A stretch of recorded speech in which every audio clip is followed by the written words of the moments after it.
So today in lecture number 2 we'll discuss about state, nation and sovereignty. In the previous class we have already discussed about the relationship between power and authority and the application in pol science. So now let's start with state first. So in political science the concepts of state, nation and sovereignty are central to understanding political organization and identity and power in international relations and governance. So here is an overview of these concepts. Number one, state. Now, what is the definition of state? The state is a political entity that with a centralized government that holds the exclusive right to use force and administer public policy within a defined territory.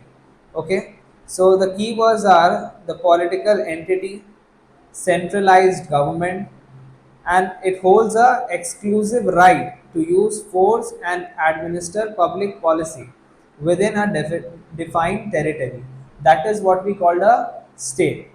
It is an institutionalized system of governance that makes laws and enforces them and provides order and security to its citizens.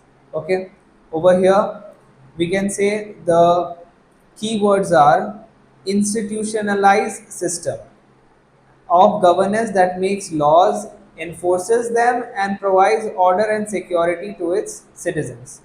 Now, what are the key features of a state? Number one, territory. The state must have a clear and defined geographical area or territory within which it operates. Obviously, if you want to call a place as a state, so the boundary is very important.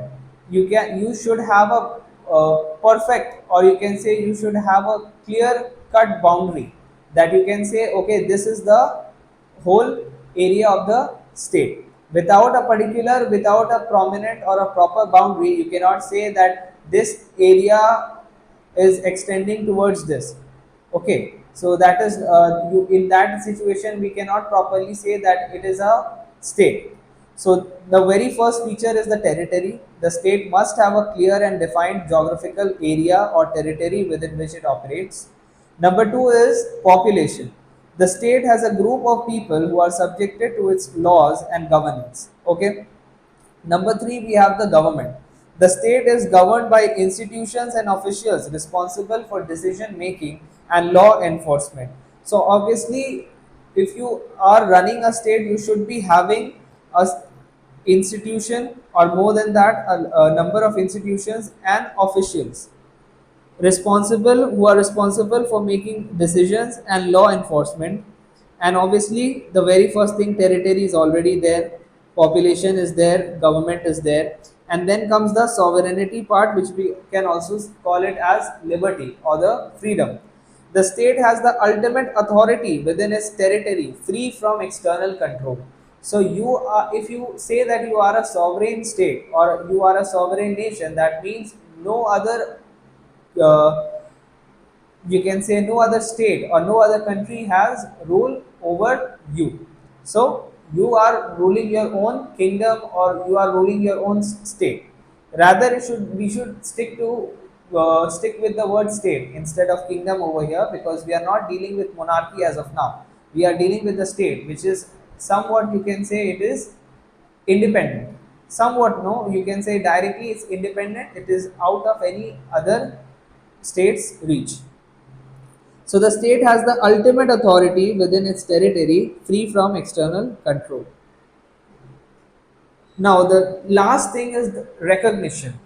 In international relations, a state must be recognized by other states to interact within the global system, that is, membership in the United Nations. So, if you want your state to be recognized, so you have to be a part of United Nations, which we also call the UN. Okay, and you have to also interact within the global system, that is, you have to get a membership in the United Nations. So this is the last one. Now, theories of the state. What are the theories that we can get? The first is the social contract theory. Example, Hobbes, Locke and Rousseau. The state is formed through an implicit agreement between individuals who consent to give up some of their freedoms in exchange for security and order. Number two is the Marxist theory, which is also a very famous theory. The state is seen as an instrument of class domination, serving the rights of the ruling class or the bourgeoisie.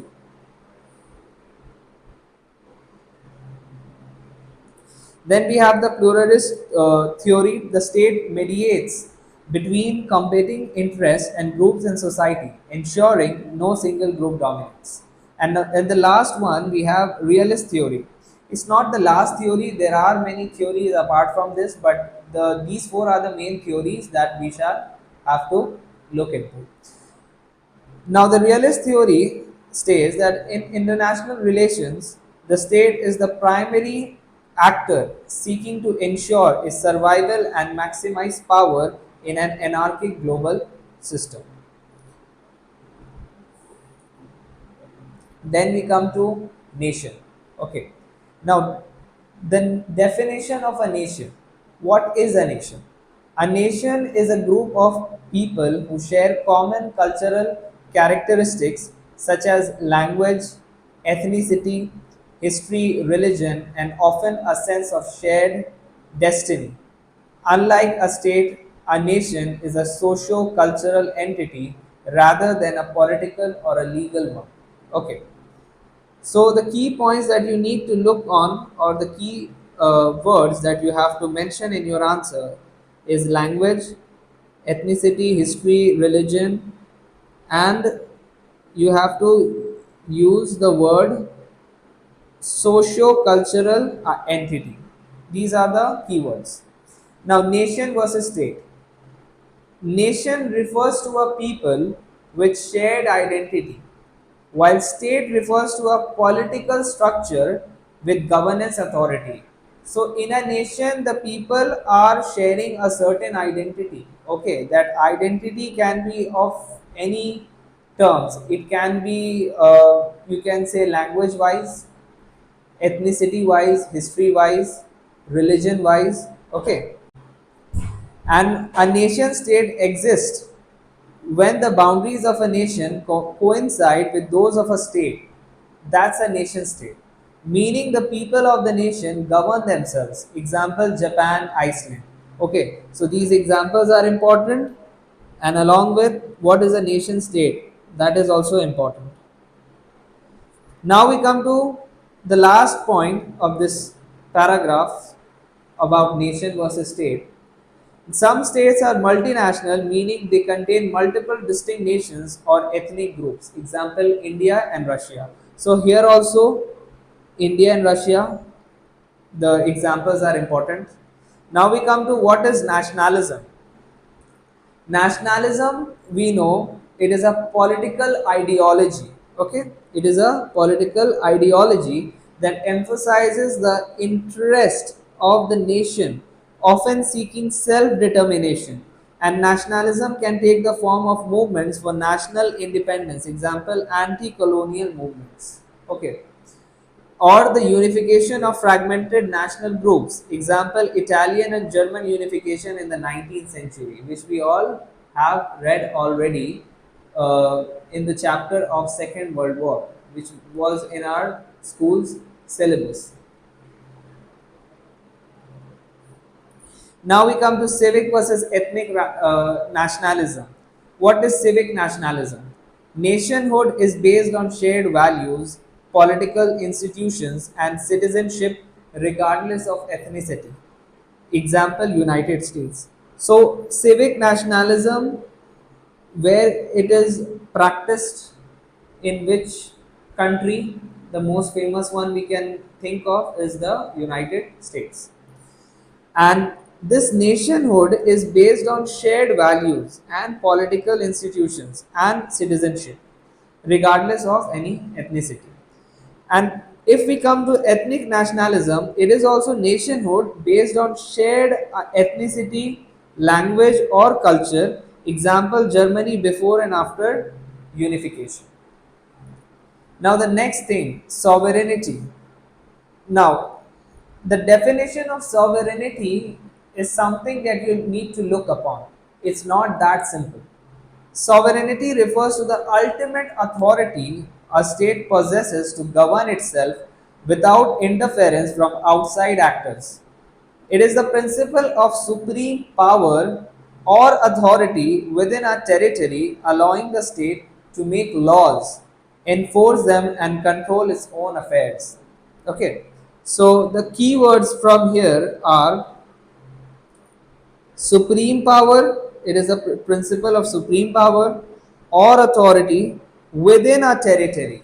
It should be within a territory, not without any proper territory, allowing the state to make laws, enforce them, and control its own affairs. Then we have the internal versus external sovereignty. Sovereignty. Now, what is internal sovereignty?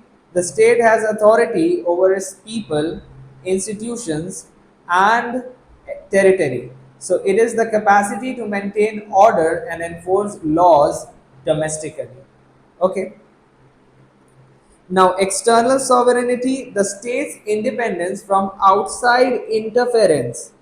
Other states and international organizations recognize his authority to govern itself. That is, example, diplomatic recognition and membership in international organizations like the UN, the United Nations. Now, the historical development of this, the concept of sovereignty emerged in Europe with the Peace of Westphalia in 1648. This is something that you need to know, which ended the 30 Years' War and established the modern system of state sovereignty, recognizing the territorial integrity and political independence of states. Now, the challenges to sovereignty. Now, everyone will think, everyone wants to become a sovereign state. Now, what are the challenges in becoming one? Number one, globalization, increasing economic independence, interdependence, international institutions, and transnational corporations may limit the effective autonomy of states. Now, suppose if you are a member of United Nations, the United Nations has its own charter, has its own laws, and since you are a member of United Nations, you have to follow all those laws. Without following them, you cannot actually think of being a you can say regular member of the United Nations. Suppose if you are not obeying certain laws of the United Nations, they might exclude you or they might make you exit from their member states list. So, in order to be a member of certain organization, you also have to follow the rules of those organization, even if they go against your rules, until and unless you want to still remain a member of that organization. And if you do not want to remain a member of that organization, then you can simply don't you can simply don't follow those rules, and ultimately you will not be a part of it, or eventually. So globalization is one thing that you need to always remember. Then we have the human rights and humanitarian intervention. Okay, issues like human rights violations sometimes prompt foreign intervention, challenging the traditional view of absolute sovereignty. Example, NATO intervention in Kosovo 1999. This is very important. Then we have the supranational organization. The European Union and the other regional organizations represent examples where member states pool sovereignty for collective decision making in certain areas, example trade and environmental policy. Then we have the non-state actors. Groups like multinational corporations and terrorist organizations and international NGOs influence global politics and sometimes undermining state sovereignty. Okay, so these groups like multinational corporation groups, the terrorist organizations, and the international NGOs, they can also influence global politics in a very large manner. Okay, and they sometimes undermine the state sovereignty as well. Interconnections between state nation and sovereignty. Nation state model. Ideally, a sovereign state governs a single nation state, ensuring alignment between the cultural identity of a nation and the political authority of the state. However, many states are multinational, creating challenges for governance and unity. Okay, this is the first point of interconnections between state, nation, and sovereignty. The second point we have is sovereignty and self determination. Nationalism often drives movements for state sovereignty as nations without a state may seek independence. Example, the Kurdish struggle for self determination. Okay, this is the next point. The third point is globalization and sovereignty. While the concept of sovereignty is central to the state, modern challenges like globalization, international law, and global governance are reshaping the way sovereignty is understood and practiced. Okay, together, these concepts help political scientists analyze the structure of political communities, the relationship between identity and governance, and the changing nature of authority in the modern world. So, this was the end of what we have started as state, nation, and sovereignty.